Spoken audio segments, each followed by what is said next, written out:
Kini, di usia 82 tahun, saya telah melalui banyak hal dan belajar begitu banyak dari kehidupan. Namun, dari sekian banyak keputusan yang saya buat, ada satu yang paling saya sesali, memilih tinggal di panti jompo. Waktu itu, saya benar-benar yakin bahwa ini adalah pilihan terbaik. Keluarga saya juga meyakinkan bahwa di sana saya akan mendapatkan perhatian dan kenyamanan yang saya butuhkan. Saya percaya pada niat baik mereka. Namun, begitu saya mulai menjalani hari-hari di tempat itu, semua tidak seperti yang saya bayangkan. Jika Anda, atau seseorang yang Anda cintai, sedang mempertimbangkan untuk pindah ke panti jompo, izinkan saya membagikan 6 hal penting yang seandainya saya tahu sejak awal, mungkin akan mengubah keputusan saya. Tinggal di panti jompo bukan hanya soal kepraktisan, ini menyentuh seluruh aspek kehidupan. Dan sekali berada di dalamnya, tidak semudah itu untuk kembali seperti semula. Penyesalan pertama, hilangnya rasa merdeka. Yang paling mengejutkan dari pengalaman tinggal di panti jompo bukanlah ukuran kamar yang terbatas atau jadwal makan yang tak fleksibel. Yang paling berat saya rasakan adalah ketika sadar bahwa saya telah kehilangan kendali atas hidup saya sendiri. Sebelum saya pindah, hidup saya berjalan sesuai ritme yang saya tentukan sendiri. Saya bebas memilih kapan bangun, kapan makan, dan aktivitas apa yang ingin saya lakukan sepanjang hari. Saya bisa berjalan keluar kapanpun saya mau, atau sekadar duduk tenang membaca buku kesukaan. Namun setelah berada di panti jompo, semuanya berubah. Waktu saya bukan lagi milik saya. Segala hal terikat aturan, dari jam makan, jam tidur, bahkan untuk berjalan keluar ruangan pun harus menunggu izin. Keputusan-keputusan kecil seperti memilih pakaian atau makanan pun tak lagi mudah, dan terasa seperti kemewahan yang jarang bisa dinikmati. Ketika kebebasan mulai hilang dari genggaman, untuk merebutnya kembali bukanlah perkara mudah. Kita bisa saja menyesuaikan diri, tetapi seringkali harus mengorbankan sebagian dari jati diri kita. Sebelum Anda atau orang terdekat mengambil keputusan untuk tinggal di panti jompo, renungkanlah dengan jujur. Apakah Anda siap untuk melepaskan kebebasan-kebebasan kecil yang selama ini memberi arti pada hidup Anda? Penyesalan kedua, terpinggirkan dan terlupakan. Salah satu kenyataan paling menyesakan dari hidup di panti jompo adalah menyadari bahwa kehidupan di luar tembok ini terus berjalan seolah kita tak lagi menjadi bagiannya. Saat pertama kali saya pindah, keluarga saya berjanji akan rutin menjenguk. Dan pada awalnya, janji itu ditepati. Putri saya datang setiap minggu, cucu-cucu saya pun menyempatkan waktu di akhir pekan. Tapi perlahan, semuanya berubah. Kunjungan mulai jarang, telepon menggantikan kehadiran fisik, dan kesibukan hidup mereka mengambil alih segalanya. Hari raya adalah waktu paling sunyi. Rencana kunjungan yang semula disusun dengan semangat, seringkali batal mendadak. Saya akhirnya hanya duduk di ruang tengah, memandangi pintu, berharap ada yang datang membawa kabar. Bukan karena mereka tak peduli lagi, saya tahu mereka tetap menyayangi saya. Tapi kenyataan hidup adalah, saat kita tak lagi terlihat, kita mudah dilupakan. Sebelum Anda memutuskan untuk tinggal di panti jompo, tanyakan pada diri sendiri, apakah Anda siap untuk menghadapi sunyi yang perlahan menusuk? Karena begitu Anda menjauh dari keramaian, dunia bisa saja lupa bahwa Anda pernah menjadi bagiannya. Penyesalan ketiga, kehilangan tujuan hidup. Sebelum saya memutuskan untuk tinggal di panti jompo, saya masih memiliki aktivitas-aktivitas kecil yang memberi saya rasa hidup, seperti merawat tanaman, menyeduh kopi setiap pagi, atau mengikuti rutinitas sehari-hari yang sudah menjadi kebiasaan. Semua itu memberikan saya tujuan dan kepuasan pribadi. Namun, begitu saya pindah dan menetap di panti jompo, rutinitas-rutinitas itu menghilang begitu saja. Makanan datang langsung ke kamar, kebersihan sudah diurus oleh petugas, dan tanaman yang dulu saya rawat dengan penuh perhatian kini bukan lagi urusan saya. Pada awalnya, saya merasa lega dan senang bisa menikmati waktu istirahat. Tetapi seiring berjalannya waktu, saya merasa ada yang hilang dalam hidup saya. Tanpa aktivitas yang bisa saya lakukan atau hal yang saya rawat, hidup menjadi terasa kosong.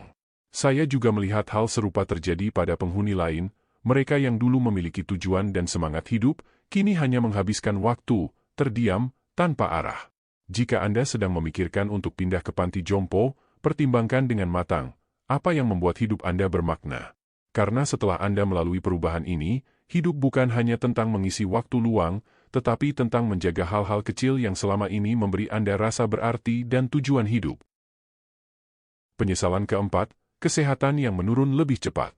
Sebelum saya tinggal di panti jompo, saya masih bisa mengurus diri sendiri dengan cukup baik meskipun usia saya sudah tidak muda lagi. Meski tidak dalam kondisi fisik terbaik, saya masih bisa merawat diri, berjalan kaki, dan menyiapkan makanan saya sendiri. Namun, setelah pindah dan tinggal di sana, semuanya berubah.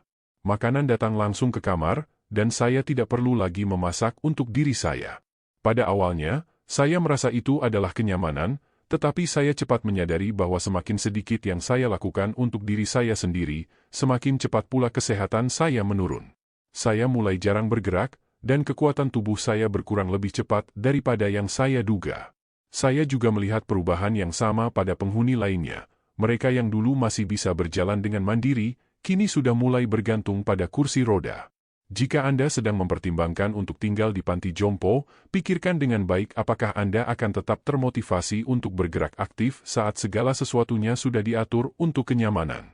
Setelah kehilangan semangat untuk bergerak, akan sulit untuk mendapatkannya kembali. Penyesalan kelima, hilangnya privasi dan harga diri.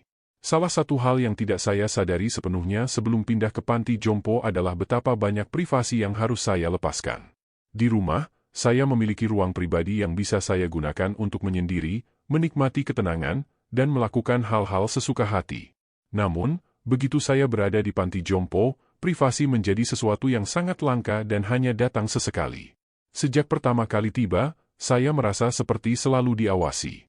Staf datang pergi dengan sering, pemeriksaan kamar menjadi hal biasa, dan ruang bersama membuat saya hampir tidak bisa berada sendirian. Aktivitas dasar seperti berpakaian atau menggunakan kamar mandi bahkan sering membutuhkan bantuan orang lain. Walaupun saya paham mereka hanya menjalankan tugas, tetap saja sulit untuk menerima bantuan untuk hal-hal yang sebelumnya bisa saya lakukan sendiri. Saya masih ingat betul minggu pertama saya, merasa canggung harus meminta izin untuk melakukan hal-hal yang dulunya sudah menjadi bagian dari rutinitas saya. Ingin mandi? Anda mungkin harus menunggu seseorang yang dapat membantu. Butuh kamar mandi? Terkadang, tombol panggilan yang Anda tekan justru membuat Anda menunggu lebih lama dari yang diharapkan. Bahkan pilihan makanan terasa terbatas. Jika saya tidak suka dengan menu yang ada, tidak ada banyak pilihan. Kemudian, ada juga masalah berbagi kamar. Kamar pribadi tidak selalu tersedia, dan berbagi ruang dengan orang yang tidak Anda pilih bisa sangat mengganggu. Walaupun saya cukup beruntung memiliki teman sekamar yang baik, banyak penghuni lain yang berbagi cerita tentang pengalaman sulit mereka, seperti teman sekamar yang berisik, tidak terawat, atau yang memiliki masalah kognitif sehingga tidur menjadi hampir mustahil. Tak peduli seberapa banyak Anda mencoba membuat kamar menjadi lebih personal, tempat itu tetap saja tidak terasa seperti rumah. Kehilangan harga diri adalah kenyataan yang sangat sulit diterima, dan saya baru benar-benar menyadari seberapa banyak yang harus saya lepaskan setelah saya tinggal di sana. Ketika orang datang tanpa menunggu jawaban Anda, ketika Anda hanya dipanggil sebagai pasien dan bukan sebagai individu, dan ketika hidup Anda dikendalikan oleh jadwal yang bukan milik Anda, hal itu memberi dampak yang besar. Anda mulai merasa lebih sedikit menjadi diri Anda sendiri dan lebih seperti hanya nama dalam sistem. Jika Anda sedang mempertimbangkan untuk pindah ke panti jompo, tanyakan pada diri Anda, apakah Anda siap untuk melepaskan privasi dan kemandirian yang telah Anda miliki sepanjang hidup Anda? Setelah itu hilang, sangat sulit untuk mendapatkannya kembali. Penyesalan keenam, menyadari betapa sukarnya untuk pergi. Ketika pertama kali memutuskan untuk tinggal di panti jompo, saya berpikir bahwa itu hanya sementara. Saya meyakinkan diri untuk mencoba dan melihat apakah cocok, dan jika tidak, saya bisa selalu pulang. Namun, saya tidak menyadari betapa sulitnya untuk pergi setelah saya sudah merasa nyaman di sana.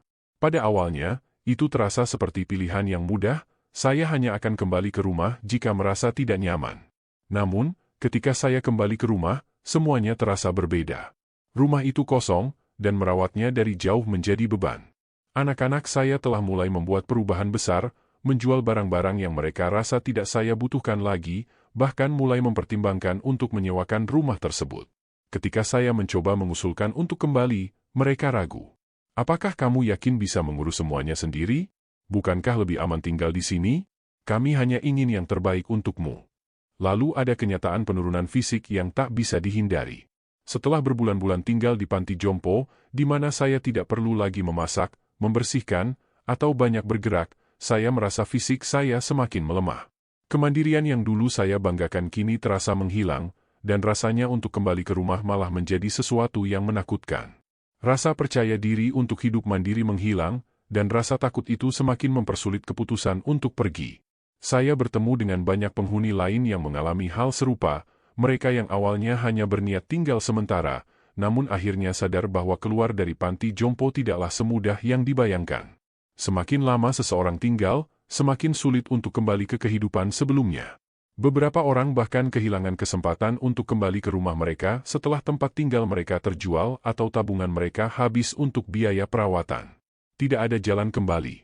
Ini adalah kenyataan yang tidak banyak orang peringatkan sebelumnya.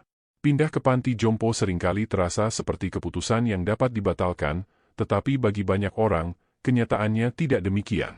Panti jompo perlahan menjadi dunia baru Anda, dan kehidupan yang Anda kenal sebelumnya terasa seperti kenangan yang semakin jauh. Jika Anda mempertimbangkan untuk pindah ke panti jompo, tanyakan pada diri Anda, apakah Anda siap menghadapi kenyataan bahwa setelah Anda pindah, pergi bisa jadi jauh lebih sulit dari yang Anda bayangkan? Ketika saya melihat kembali perjalanan ini, saya tidak merasa menyesal dengan proses penuaan, namun saya menyesali pemikiran saya bahwa panti jompo adalah satu-satunya jalan keluar yang baik. Saya awalnya berharap untuk menemukan kenyamanan, rasa aman, dan kehidupan yang lebih berkualitas. Namun, kenyataannya, saya justru berada di tempat yang secara perlahan mengikis kemandirian, privasi, makna hidup, dan bahkan jati diri saya. Apakah itu berarti panti jompo adalah pilihan yang buruk? Tentu tidak. Bagi sebagian orang, perawatan yang diberikan memang sangat dibutuhkan. Namun, penting untuk memikirkan dengan matang apa yang akan Anda hilangkan sebelum mengambil langkah tersebut. Begitu Anda memutuskan untuk pindah, segalanya mungkin tidak akan pernah kembali seperti semula. Jika saya diberi kesempatan untuk mengulanginya, saya pasti akan berusaha lebih keras untuk tetap tinggal di rumah saya, mencari solusi untuk mendapatkan bantuan tanpa harus mengorbankan kebebasan saya, dan memastikan bahwa pindah ke panti jompo adalah langkah yang benar-benar diperlukan sebelum melakukan perubahan yang bersifat permanen. Jika Anda sekarang tengah menghadapi keputusan ini, saya sarankan untuk berhenti sejenak dan bertanya pada diri sendiri, apakah ini keputusan terbaik untuk saya, ataukah hanya keputusan yang terasa paling mudah saat ini? Kehidupan Anda saat ini, rutinitas, kemandirian, dan kemampuan untuk menentukan pilihan, adalah hal yang sangat berharga, yang seharusnya dipertahankan selama mungkin. Terima kasih telah meluangkan waktu untuk menyaksikan kami hari ini. Kami ingin mendengar pemikiran Anda. Silakan tinggalkan komentar di bawah, dan bagikan satu hal yang Anda pelajari hari ini, serta bagaimana Anda berencana untuk menerapkannya dalam kehidupan Anda. Pendapat Anda sangat berharga bagi kami, dan membaca komentar Anda memberikan semangat serta motivasi. Jika Anda merasa video ini bermanfaat, jangan lupa untuk menyukai, berlangganan, dan membagikannya. Dukungan Anda memungkinkan kami untuk terus menghadirkan konten yang bermanfaat, yang memberi wawasan dan inspirasi. Terima kasih telah menonton, dan kami berharap dapat berinteraksi lagi dengan Anda di video selanjutnya.